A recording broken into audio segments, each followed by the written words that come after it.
on matters, the pastoralists of this country. I was with you in less than, I think, 10 days ago. We were together in Kilifi when you launched for us the Kipra Asal program. I was with you also before that in other ones, but more important, this event of today also reminds me your love for supporting the Asal counties. I remember you were with us in a very, very remote town in my county when the worst of the droughts were affecting the Asal regions, in that small remote town called Malamin in Garissa County.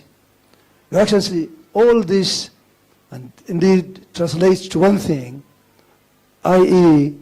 your sincerity of purpose in dealing with matters drought and in matters supporting the Asal communities. So hongera, Your Excellency, to both you and our President. And I must say that I think for the first time we are seeing some seriousness of commitment to alleviating the problems of the Asal counties. Kwa hivyo asante sana, Your Excellency. I'm standing here representing the Council of Governors as the chair of the Council Committee for Asals. And I just want to mention that this program, Your Excellency, is one that we have been with it for quite some time now, together with your able Ministry of Livestock, Agriculture and Livestock, and for that matter, together with the also the partners, the executing partners. We believe there is indeed real value to be driven behind this DRIVE program. And I want to mention to you that as a Council of Governors, we are committed to the same. We will support it so that we can see this value coming through, hopefully sooner than later, to the Asal counties and to the people, to the pastoralist communities of the Asal counties. Asante, Your Excellency. Thank you very much.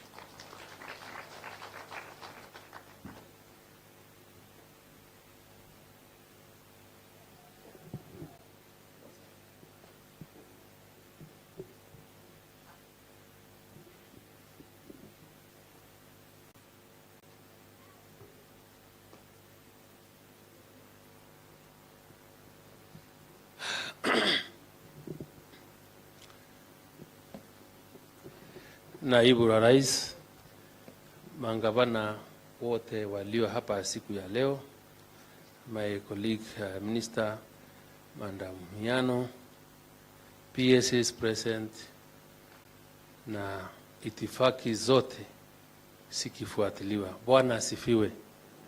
Bwana asifiwe tena.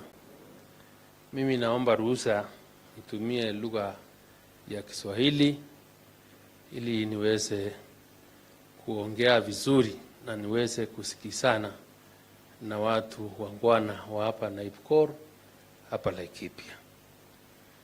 Na yangu yatakuwa machache sababu mengi yamesemwa na sitaki kuyarundia, na sababu wale waliongea hapo awali wameelezea vyema madhumuni ama maana ya murandi wa siku ya leo ambao Naibu wa Rais amekuja kama mgeni wetu wa heshima kuweza kuanzisha.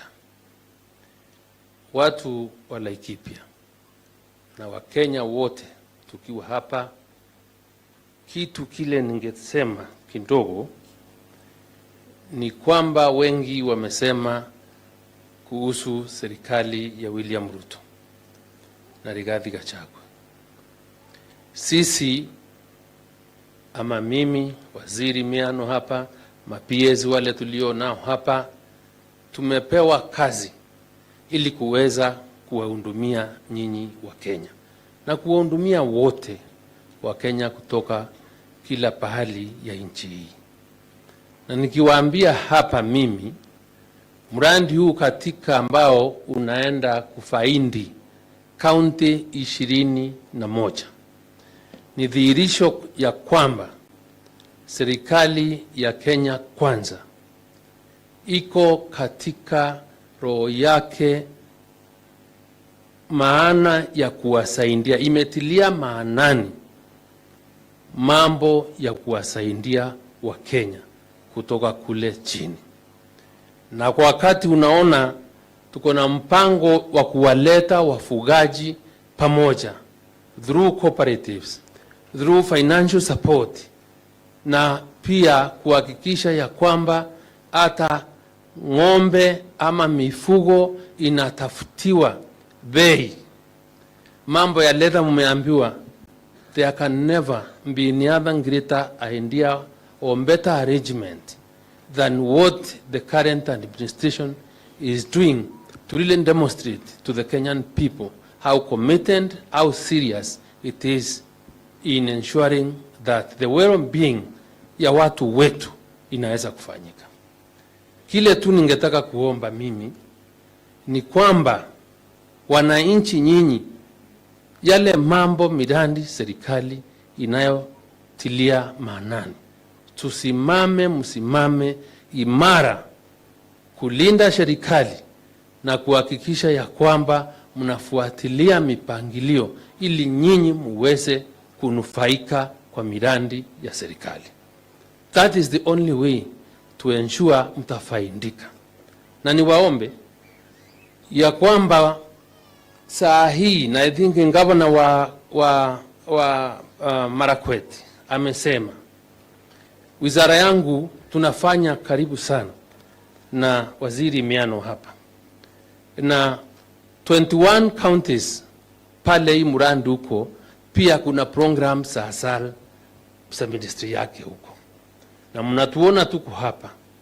Sisi sote tuwafanya kazi ili tuhakikishe ya kwamba whatever is good for this country and for the well-being of our people is achieved through our collective effort in furthering the great agenda of the President and the Deputy in moving this country to the next level. Saa hii nataka kuwaambia na kuwaomba, sababu wale wako na bahati wamelima mahindi, tuko na mazao mzuri mashambani, tunajipanga ili kuhakikisha ya kwamba chakula tumekilinda na kutakuwa na chakula cha kutosha, ili ile mikasa ya kukosefu wa chakula tuweze kuimaliza. And similarly, through this program, sababu tuna support the growth of pasture for our animals, that should be your strength. Tukilima chakula ya ng'ombe, wale wengine hawana, tunaweza kuwauzia wakati tunanunua chakula ya wananchi ama ya binadamu, na nyinyi pia mnauza ya ng'ombe. So we are going to establish to ensure that whichever community, depending on the ecological zone of that particular country, as what it can use, right, to really make their lives better. So tuunganeni pamoja, pesa hiko ya kutosha, and there is no reason to why each one of us should not be involved economically. Na ya mwisho niseme hivi, ukiona vyaundwa, vyaelea vyaundwa. Ukiona vyaelea vimefanya nini? Vimeundwa. Hii serikali haijamaliza mwaka moja, na hata kama atuongeangi sana, wacha niwaambie, iko na uchungu, tuko na uchungu sisi mwingi sana. Tukiona wakati rais alali, naibu wake alali, sisi tunafanya kazi masaa zaidi ya 18 kuhakikisha kurundisha mambo katika barabara sawasawa ili Mkenya asaidike. Wengine, the foundation that has been built for the last few months, other people wanataka kuiharibu. It is really painful. Na swali ile ningeuliza ni ya kwamba, just like Manda Mrepo alisema, if your right must end to where mine begins. Musikubali kupotoshwa. Mnajua Kenya imeumia kwa muda mrefu. Sisi wenyewe tulikuwa msituni, ndio unaona tulipopata uhuru tulinywa vile mtu yule mzee mwingine alisema. So mtusirundishe sisi katika kichaka, sababu kazi yetu sasa ni kuhakikisha Wakenya wamefanyiwa kazi, and that we are committed. Nimefika leo usiku last night nikitoka Korea, and why it is paining me ni kuona watu wanaweka pesa zao kusaidia Wakenya kupata chakula. We are not related now, watu si wa Afrika, but they are really committed to supporting Kenya move to the next level and ensure there is food security. Na wakati hao watu wanafanya hivyo, sisi wenyewe, ndugu zetu wenyewe ndio wanatuambia hatuwezi kuhakikisha mikakati imewekwa tu support kuweze kufanyikana. Hao watu wamepotea, tuwaombeeni Mungu na wasameo hizo dhambi wamefanya ile miaka yote wamekuwa wakifanya, ili tuwe na nafasi ya kuhudumia Wakenya wetu. But it is really painful. The problem of ending anger in the country iko kwa mikono yetu sisi wenyewe. Kila mtu hapa kuna jukumu ya kushalisha chakula, hata kama ni gunia moja. Wewe, before anybody comes to tell you at the cost of life aiendi chini, muulize wewe mwenyewe umechangia nini kuleta gharama ya maisha chini. Kama ni chakula hakuna, wewe shamba yako umeshalisha mahindi kiasi gani? Umeshalisha maharagwe kiasi fulani? Uko na ng'ombe ngapi? Ili utauza tuweze kuhakikisha nyama inapatikana katika soko, sio kutuambia tuende kwa street. Kwa hivyo kwa hayo mengi, ndugu zangu, let us be able to differentiate wale wanataka tujenge Kenya na wale wanataka tuendelee kubomoa Kenya, but we have a responsibility to build on what the president and the deputy has been doing to ensure we have a safe country for everyone. And I want to conclude by saying, from where I sit as a responsible Kenyan, there is no difference between what the leader of the Azimio coalition is doing and those other terrorists that sit and plan to kill millions of people through bombing or through other methods. Kwa hivyo, because he is a terrorist like anyone else and must be dealt with as such, as a terrorist in this country. Economic tourism, economic sabotage, hakuna terrorist mbaya kuliko hiyo, and that we must really be willing to defend. Kwa hivyo, kwa heshima kuu, mimi naibu wa rais, wacha nimalizi hapo na nikushukuru sana kwa kupata nafasi ya kukuja hapa Laikipia kutuanzishia mradi huu, na ni pledge tutasukuma kazi. Kwa hivyo mimi wacha kwa heshima niulize nyinyi nyote msimame tumkaribishe naibu wa rais. Tuliongea na madam waziri akaniambia ataongea, tumekubaliana vizuri, sijamsahau, na akaniambia pia ako na mali analeta. Kwa hiyo that is why your excellency, singesahau my good friend, my colleague Madam Miana. 1 2 3, karibu naibu wa rais uweze kuhutubia wangwana hapa na kutuanzishia rasmi mradi huu wa drive. Thank you sir. Asanteni, tafadhali tuketi.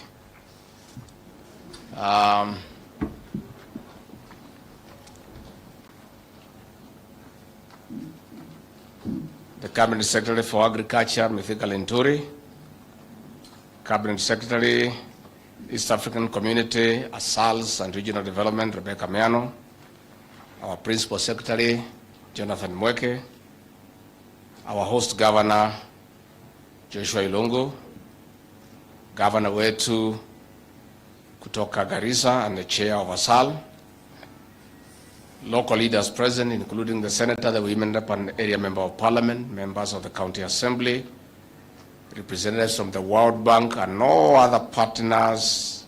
Good afternoon. Hamjambo. Hamjambo tena. Asante. Acha kwanza nisome hii imeandikwa alafu niseme yangu ya roho.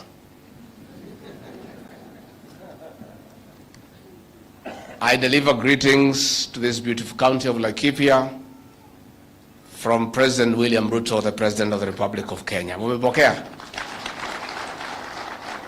Soon after assuming office, President William Ruto assigned me, among other functions, the role of coordinating partnership projects across the country and making sure that we harness resources to ensure that no Kenyan dies from lack of food during the longest drought in Kenya's history. One of my initial assignments was to lead mobilization of resources from other Kenyans and partners in emergency response measures against the impact of drought and manifestation of climate change. Cumulatively, we lost over $1.5 billion in the death of about 2.5 million wildlife and livestock. More than 4.2 million people faced acute starvation. Most of those affected were in assault areas. The Kenya Kwanza administration has given priority, laying a firm foundation and promoting development to reduce and gradually end dependence on aid. One of such ways is creating structures for sustainable development based on our Vision 2030 and other frameworks like Agenda 2030 of the United Nations.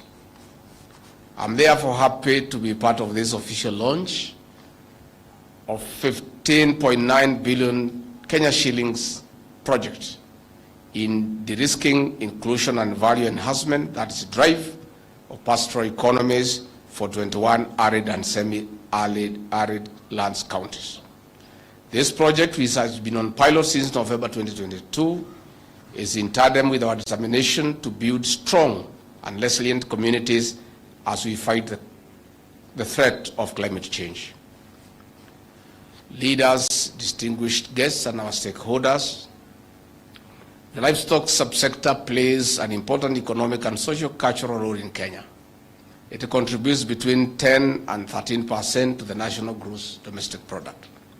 Besides, it employs up to 50% of the agricultural labor force. In assault counties, Kenya shillings 150 billion subsector is a source of up to 95% of the family income. While DRIVE is a regional project implemented under the Horn of Africa initiative, targeting 6 counties, our government welcomes this program. It is a shot in the arm to the bottom-up economic transformation agenda.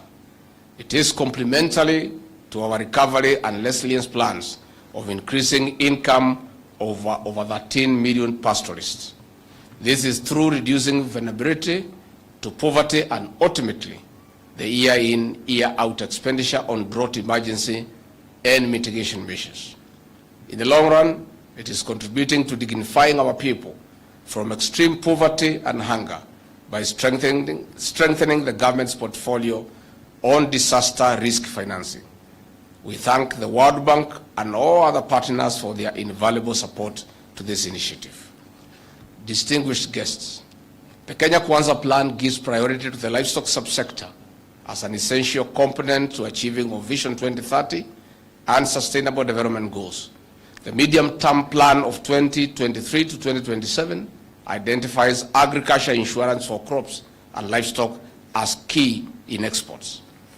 Distinguished guests, we note that the integrated national export development and promotion strategy, the subsector is grossly underperformed. This is in spite of the immense opportunity of meat export from the current 0.06% to a potential of 5% to the Gulf Cooperation Council countries and beyond. Achieving this will translate to an annual export value of Kenya shillings 300 billion from the current 4 billion Kenya shillings.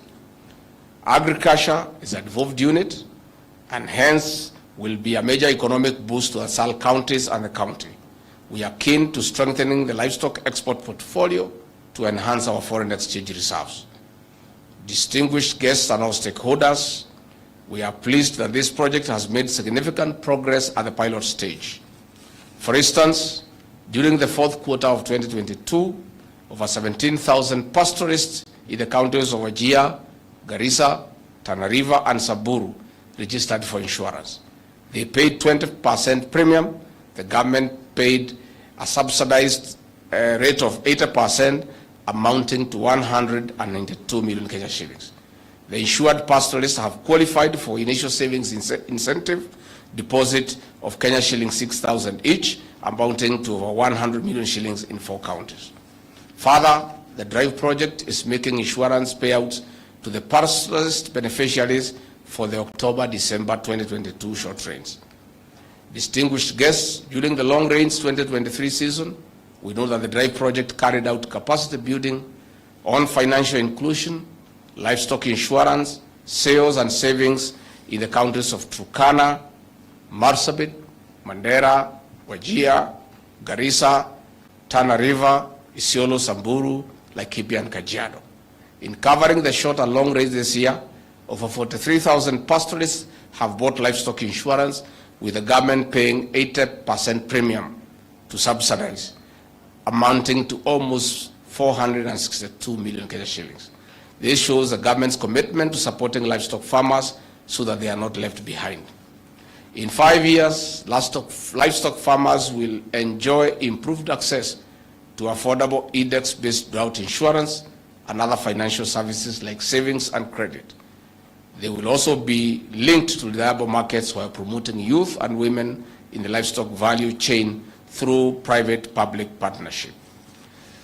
With the support of our partners, the governors from the 21 counties have been sensitized. We commit to delivery on this project. We do not wish to go back to begging for our people. We must create sustainable communities. We call for more partnerships as underpinned in Goal 17 of the SDGs. In this regard, I ask the Ministry of Agriculture to aggressively work with the partners to cover the over 13 million livestock farmers. It is now my pleasure to declare this project officially launched. Asanteni sana. Mimi ningetaka kuchukua nafasi hii kuwashukuru wale wote ambao wamechangia katika mradi huu wa kusaidia wafugaji, na pia ningetaka kushukuru sana wafugaji kwa kutukaribisha hapa. Tumesema asante sana. Sisi tulikuja hapa wakati ya harakati ya kutafuta kura, na tukapeana ahadi ya kwamba kuna mambo mengi ambayo tutajaribu kutatua tukipata nafasi ya uongozi katika Jamhuri ya Kenya. Serikali yetu ya Rais William Ruto imetilia maanani sana mambo ya wafugaji. Na ndio niko hapa leo kwa sababu rais na mimi na sisi zote tunachukulia mambo ya wafugaji kwa njia kubwa sana na njia mzito. Na kwa hivyo waziri wetu wa kilimo, wale PSS wetu katika livestock development, tuko na minister wetu hapa katika ASAL, tumeungana na hao magavana ya kwamba kesho ya Kenya iko katika hizi area za ASAL, kwa sababu ndio nafasi kubwa sana na iko na rotuba nzuri. Shida ni maji. Na kwa hivyo katika ile mpango wa PPP ya kutafuta wekezaji walete nauli hapa Kenya, tuweze kuweka mabawa ya kutosha na boreholes ya kuleta maji katika zile sehemu za ukame katika Jamhuri ya Kenya, ndio tuongeze mazao yetu. Kwa hivyo ningetaka kumhakikishia ya kwamba rais wetu ako na mipango kababe, hata hajamaliza mwaka moja kwa ofisi. Tayari matunda imeanza kuonekana katika sehemu za mashinani. Na ndio vile gavana amesema, mimi nimetembea sana katika hizi sehemu, kwa sababu rais ameniagiza na kunielekeza ya kwamba tuko na jukumu kama serikali ya kukumbuka area hizi ambazo zimewachwa nyuma kwa maendeleo kwa siku mingi, na tutaendelea kuja na kushirikiana na nyinyi. Na kwa hivyo ningetaka kumhakikishia ya kwamba serikali yetu inafikiria nyinyi na inatilia maanani maagizo yenu na matakwa yenu, ndio tuweze kusonga mbele. Nikiongeza juu ya hayo, ni vile tumesema hapa katika Laikipia, tulitembea hapa na rais, na mimi sana nikakuja peke yangu tukitafuta kura na ya kuomba uongozi. Mimi mwenyewe nikaeleza wakaaji wa Laikipia ya kwamba hii kaunti ya Laikipia mimi nielewa, kwa sababu nilifanya kazi hapa nikiwa kijana mdogo, kazi ya usalama. Nilikuwa pale katika tarafa ya Ngarwa katika Laikipia West, na nimetembea sana katika area hii tukipambana na wezi wa ng'ombe na wale wakora wengine ambayo wanachafua amani katika kaunti ya Laikipia. Na mimi mwenyewe nikatoa hakikisho ya kwamba tukipewa nafasi ya uongozi, William Ruto akiwa rais wa Kenya na mimi nikiwa naibu wake, tutahakikisha ya kwamba swala la usalama katika kaunti ya Laikipia limeshughulikiwa na hiyo maneno ya wizi na mauaji itafika mwisho. Na mimi ningetaka nichukue nafasi hii kuwapongeza county commissioner wetu na katika police commander na wale kamati zetu zote za usalama kwa kazi nzuri ambayo mmefanya. Asanteni sana. Lakini kugali kumebaki 30%. Tugali tuko na maafa hapo, tuko na hapo wizi wa ng'ombe na area hiyo na area zingine. Na mimi ningetaka niseme nikiwa hapa leo ya kwamba tutafanya kila juhudi. Hiyo 30% imebaki, ndio watu ya Laikipia waweze kulala usingizi, waamuke asubuhi kama Wakenya wengine, bila mlio ya risasi, bila wizi ya ng'ombe, bila ya mtu yote kushurutishwa. Hiyo 30% tutashughulikia. Na mimi ningetaka county commissioner na watu yako, you must work around the clock, and these chiefs must help you because they know where the problems are. I know we have an upsurge from the neighboring Tiati, from Baringo East, ambayo wanakuja kusumbua sisi hapa katika Laikipia. Kaa chini bwana county commissioner. Na mimi ningetaka tuseme ya kwamba ile mpango tumefanya katika North Rift ya kuweka askari ya jeshi na wale ya polisi, au maharamia watu wanatusumbua walikuwa wanafikiria ni mchezo, kwa sababu hapo mbeleni askari walikuwa wanamwagwa, kunakuwa na operation mwezi 3 mwezi 4 wanaondoka, wale bandits wanarudi. Ningetaka niseme nikiwa hapa Laikipia, hao wanajeshi tumemwaga katika area hizo, hao polisi watakaa hapo mwaka huu wa 2023, watakuwa huko 2024, watakuwa huko 2025, watakuwa huko 2026, wataishi huko milele mpaka hii maneno ishi. Na hatuna haraka ya kupeleka hao anywhere, they will stay there. Hakuna pahali wataenda. Sasa wewe kama ulikuwa kazi yako ni kutafuta pesa, wizi ya ng'ombe, utafuta kibarua kingine ya kufanya. Kama mlikuwa mnafikiria ati hiyo askari wataondoka, they are going nowhere. They will stay.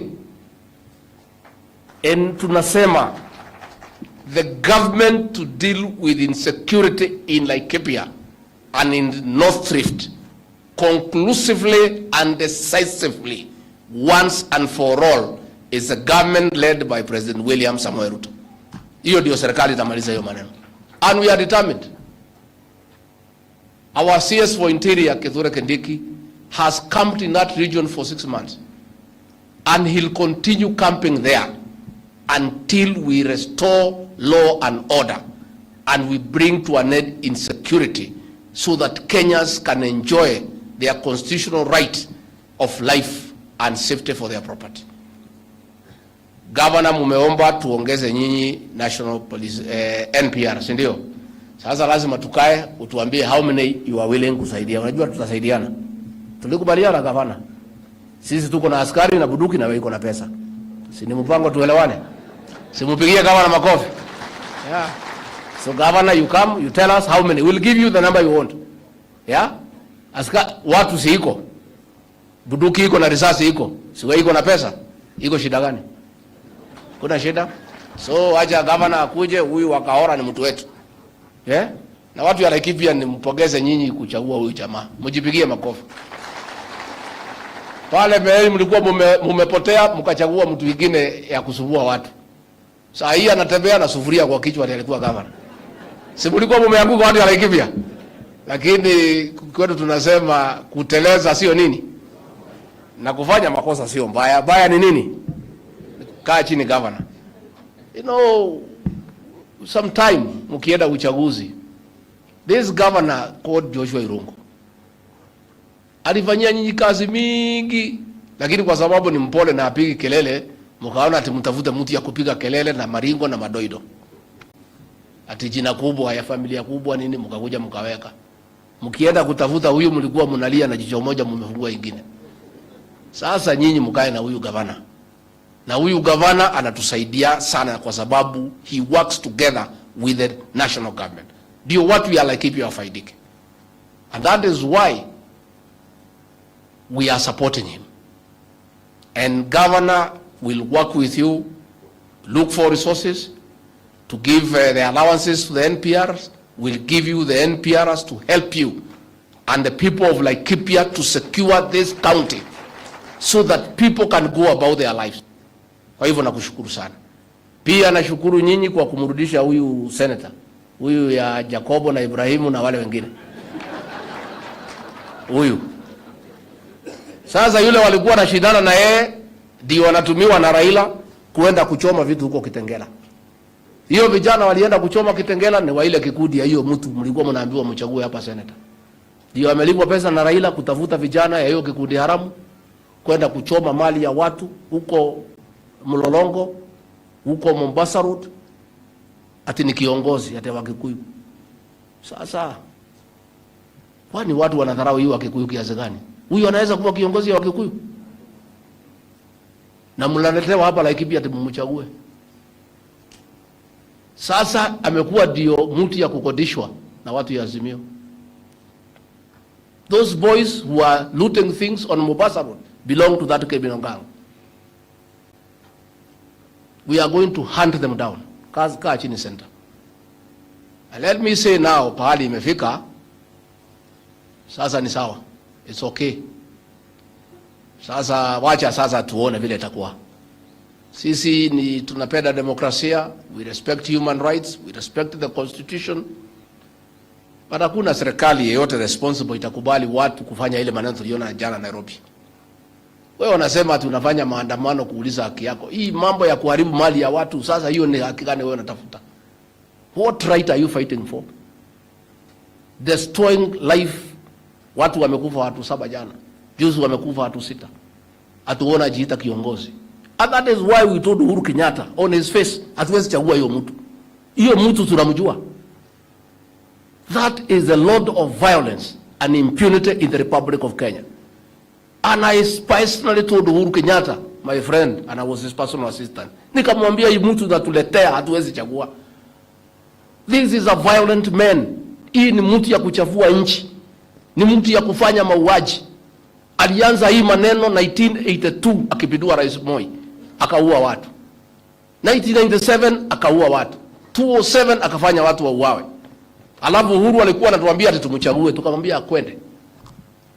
Tukakataa Uhuru na mtu yake. Sasa wameshikana, mauaji imeanza. Last Monday they killed 6 people. Jana watu 7.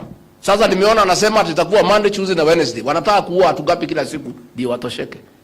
Hii damu ya Wakenya wanataka ni ya nini? How much blood must you shed, Raila Odinga, for you to be satisfied? The people of Kenya rejected you 5 times. Wamekukataa wa Kenya. You are now 8 years. What are you fighting for? Ni nini unafanya? Ati unapanga kila siku watu unauawa, kila siku watu unauawa, mali ya watu inaharibiwa, wewe hakuna kazi unafanya, watu yako hakuna kazi wanafanya. Umechukua vijana wetu wa hiyo criminal gang inaongozwa na hiyo mtu hapa Laikipia, unawatumia na walipa pesa kidogo. And we are asking. Mimi nilimwambia Uhuru Kenyatta, I told President Uhuru Kenyatta, this man unatuletea huyu is a problem of this country. And this country shida yake itaisha tukimalizana na hiyo mtu. So watu wamekufa watu 7 jana, Monday walikufa. Sasa hao wako na mabibi, wako na watoto. What with their parents? Sasa hao watoto wamewachwa yatima, watasema ni nini? What is it? So mimi nataka kupongeza watu ya Laikipia. Tafadhali muweke amani. Muweke amani. Niliona hiyo vijana ya hiyo kikundi hapo Nyanyuki wanarukaruka. Pale Nyahururu juzi wamefukuza hiyo Ndrito Mureithi. Wewe ulishindwa kufanya kazi kama gavana, ukafukuzwa na watu ya Laikipia. Sasa wanakuja kuwaletea maandamano. You had an opportunity to serve the people of Laikipia for 5 years. You failed. Wakakufukuza. Si mlifukuza hii mtu? Si ninyi mlimfukuza? Sasa analetea nyinyi maandamano hapa mfanyie nini? Analetea nyinyi Raila Odinga kuja kuchafua amani Laikipia. How? How? Bwana Derito Mureithi, how ungrateful can you be to the people of Laikipia? They gave you 5 years as governor, you failed to work. Wewe kusema asante ni kuletea hao maandamano na kuchafua amani katika Laikipia. Why can't you tell the people of Laikipia, thank you for giving you 5 years? Walikupatia nafasi ukashindwa na kazi. Sasa umerudi hapa kuja kuleta vijana ya kudi haramu kuchafua amani katika Laikipia. Laikipia already we have a problem of insecurity ya bandits. Wewe unakuja kuongeza maneno mengine hapa ya kukoroga watu ya Laikipia. I'm going to call a meeting for the leaders of this region, the Mount Kenya region, to make a decision on how to deal with these characters now. This region, hakuna mtu atakubaliwa kuja katika region hii kuchafua amani. Yeah. Mkitaka kuchafua amani, mchafue kwenu. Sisi katika Mount Kenya, we have never known hiyo ujinga ya kuwawa watu na kuharibu mali. It has never happened in this region. Sasa wewe Derito Mureithi, wewe Kioni, wewe Wairia, mnandanganywa na Raila, mnakuja kuchafua amani hapa katika Mlima Kenya. Watu ya Mlima Kenya ni watu ya bidii, ni watu ya biashara, ni wakulima. Hawajui mambo ya kuharibu mali. Watu ya hapa ni watu ya kutafuta mali na kuchunga mali. Kweli ama uongo? Sasa nyinyi mnatumiwa na huyu kibaraka wenu kuja kuchafua amani katika area hii. I'm going to call a meeting for leaders. We are going to make a decision as a region so that we agree what will happen. But this region, kama mtu nataka kuharibu pahali ingine, not this one. This one, no, it will not happen. Sasa we have a challenge as a region ya pombe. Tuko na challenge ya pombe na banki. Tuko na challenge ama tuna? Tunajaribu kuokoa watoto wetu kwa mambo ya pombe na banki. Nyinyi watu ya Azimio mkija hapa mnatembea na Wajakoya, yule anasema bangi watu wakuze na watumie. Rafiki yenu yule mkubwa ni Wajakoya. Yule mtu ya kusema watu wafanye nini? Watumie bangi. Shida yetu katika region hii ni bangi. You cannot be for this community. You are against this community. As a region, we have a challenge with drugs, with bangi. And we are trying to work with our security officers, with the leaders, with the church, to deal with the problem of illicit brews and drug abuse in this region. Then the guy you walk around with is the one telling our children that bangi is a good thing. They should grow it and they should be allowed to use bangi. And then you say you are a leader from this community. Lakini hata mimi najua nilikuwa najiuliza, how come watu wazima wako na akili na wamesoma wanaweza faa sufuria kwa kichwa, lakini saida niona wanatembea na Wajakoya nikaelewa.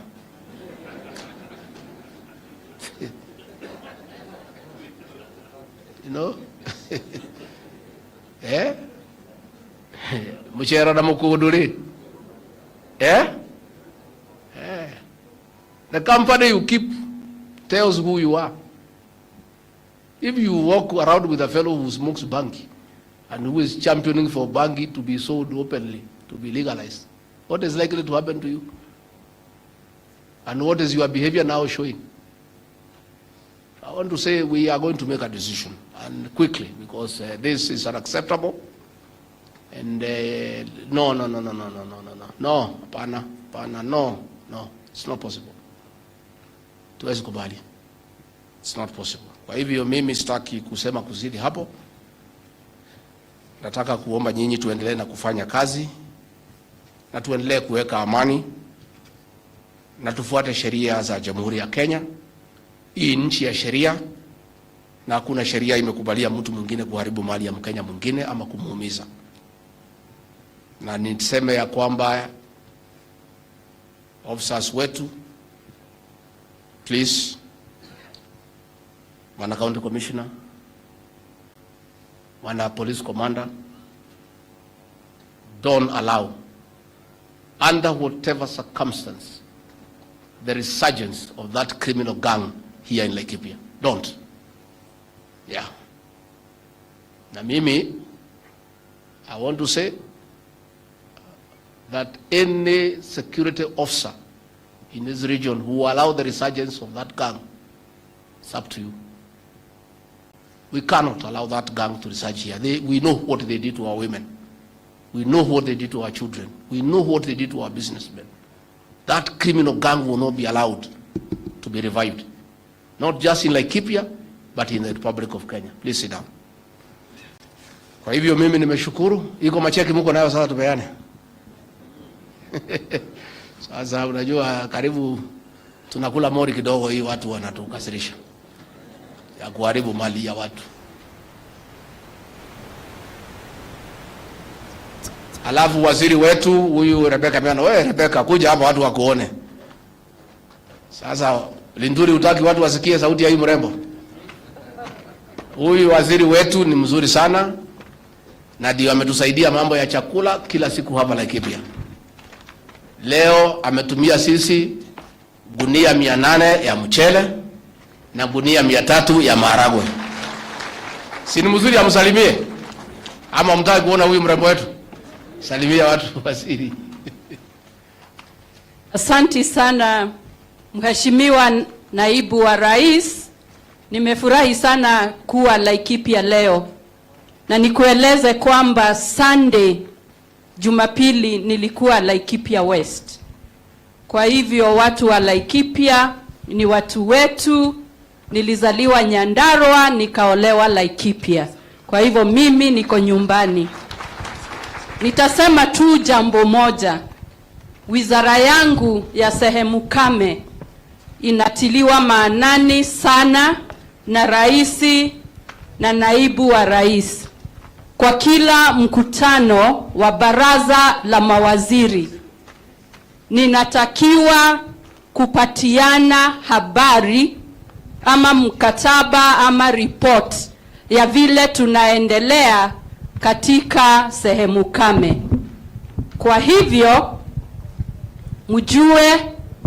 mjue ya kwamba nipende nisipende, lazima nifanye kazi kwa bidii, lazima niwe mashinani kuangalia maneno ya ASALs. Na Naibu wa Rais, nataka kukushukuru sana pamoja na Rais. Mulinipatia wizara ile iliingia ndani ya roho yangu na kichwa changu. Niko na passion na ninapenda sana na ninataka kujadiliana na wakaazi wa ASALs, ndio ile miradi nitaleta kwa cabinet iwe imekubaliwa na wale watu wako mashinani. Asanteni sana, Mungu awabariki. All right, thank you. Your Excellency, now the first check is a 418 million, which will be given to you by the CS Agriculture, and then you hand it over to the Chair of Governor Asal.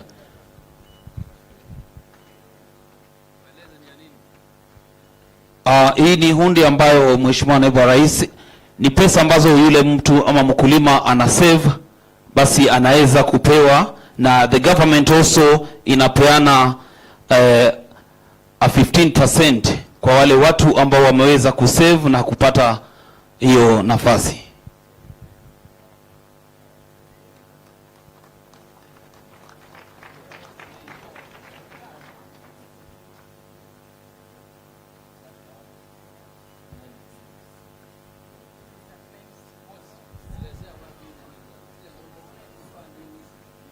Cheki inayofuata Mheshimiwa Naibu wa Rais ni ya 255 million.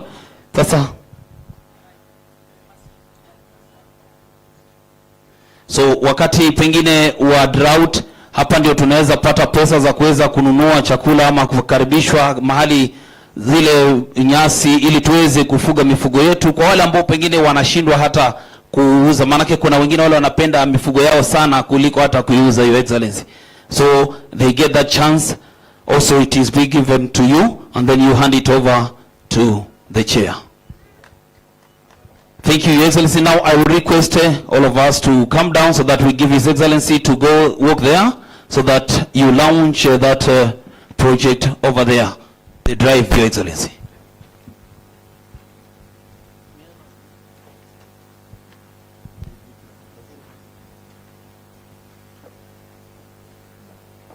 Basi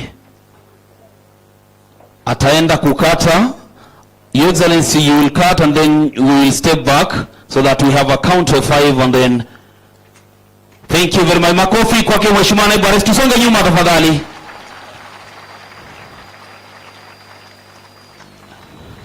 As you can see, Your Excellency, now the drive project, you have launched it officially today. It is going to be very, very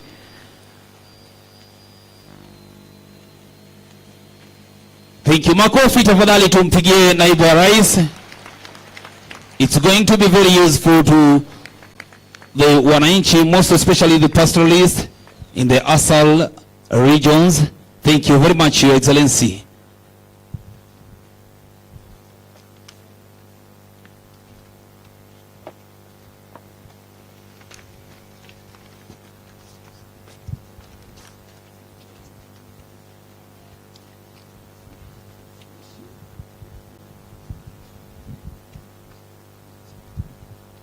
Basi ningeomba Pastor tafadhali uweze kuja kutufungia kwa maombi ili tuweze kuondoka. Pastor Joseph tafadhali.